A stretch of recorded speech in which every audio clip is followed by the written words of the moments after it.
छे बहुत हल्ला भे रहल छे। अरे की बताइया चौक पर ढोलक बेटी नहीं रहा छौरी के बिहार ये बिहे दिन छौरी भाग गेले। अच्छा ढोलना के बेटी, अच्छा केना केना की भेले कनी बताओ ते। ले सुनिए ले। छौरी मारा पर से भागल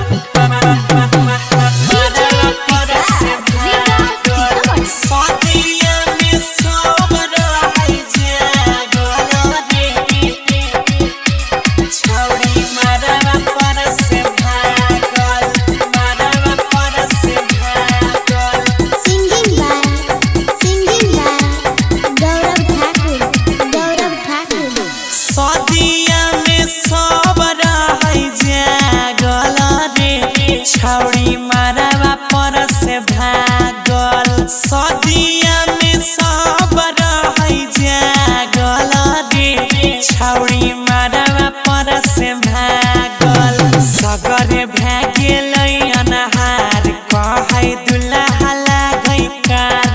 एगो छौड़ा से रहै प्यार मौका देखते भेलै फरार। घुर गेलै बरतिया दुआरा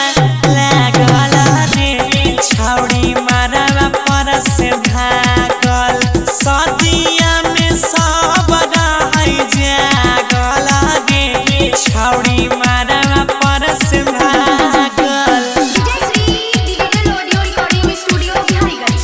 छौरी मारवा पर से भागल मारवा पर से भागल सदिया में सब रहै जागल रे।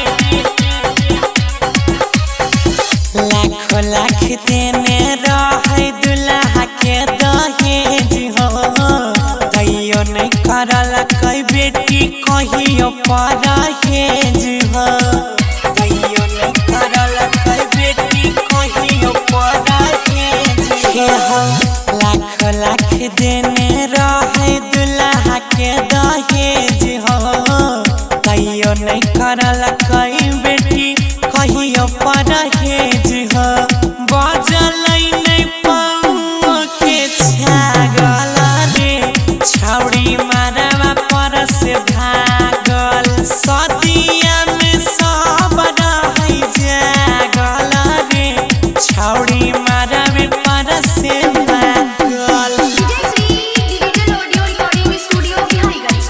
छौरी मारवा पर से भागल मारवा पर से भागल सदिया में सब रहै जागल रे। डीजे बैंड पार्टी लेके आइल रहै बारात हो सबके मुँह करिया करके भागल करके खात हो। सबके मुँह करिया करके भागल करके खात। भैया डीजे बैंड पार्टी लेके आइल रहै बारात हो सबके मुँह करिया करके भागल छौड़ा साथ हो। गौरविया जैले रहै पागल रे।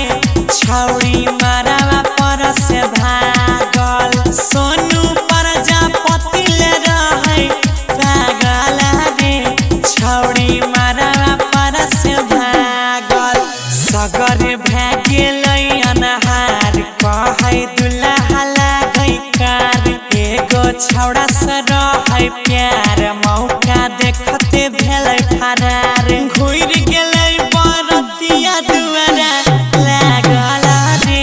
छौरी मारवा पर से भागल सदिया में सब रहै जागल रे।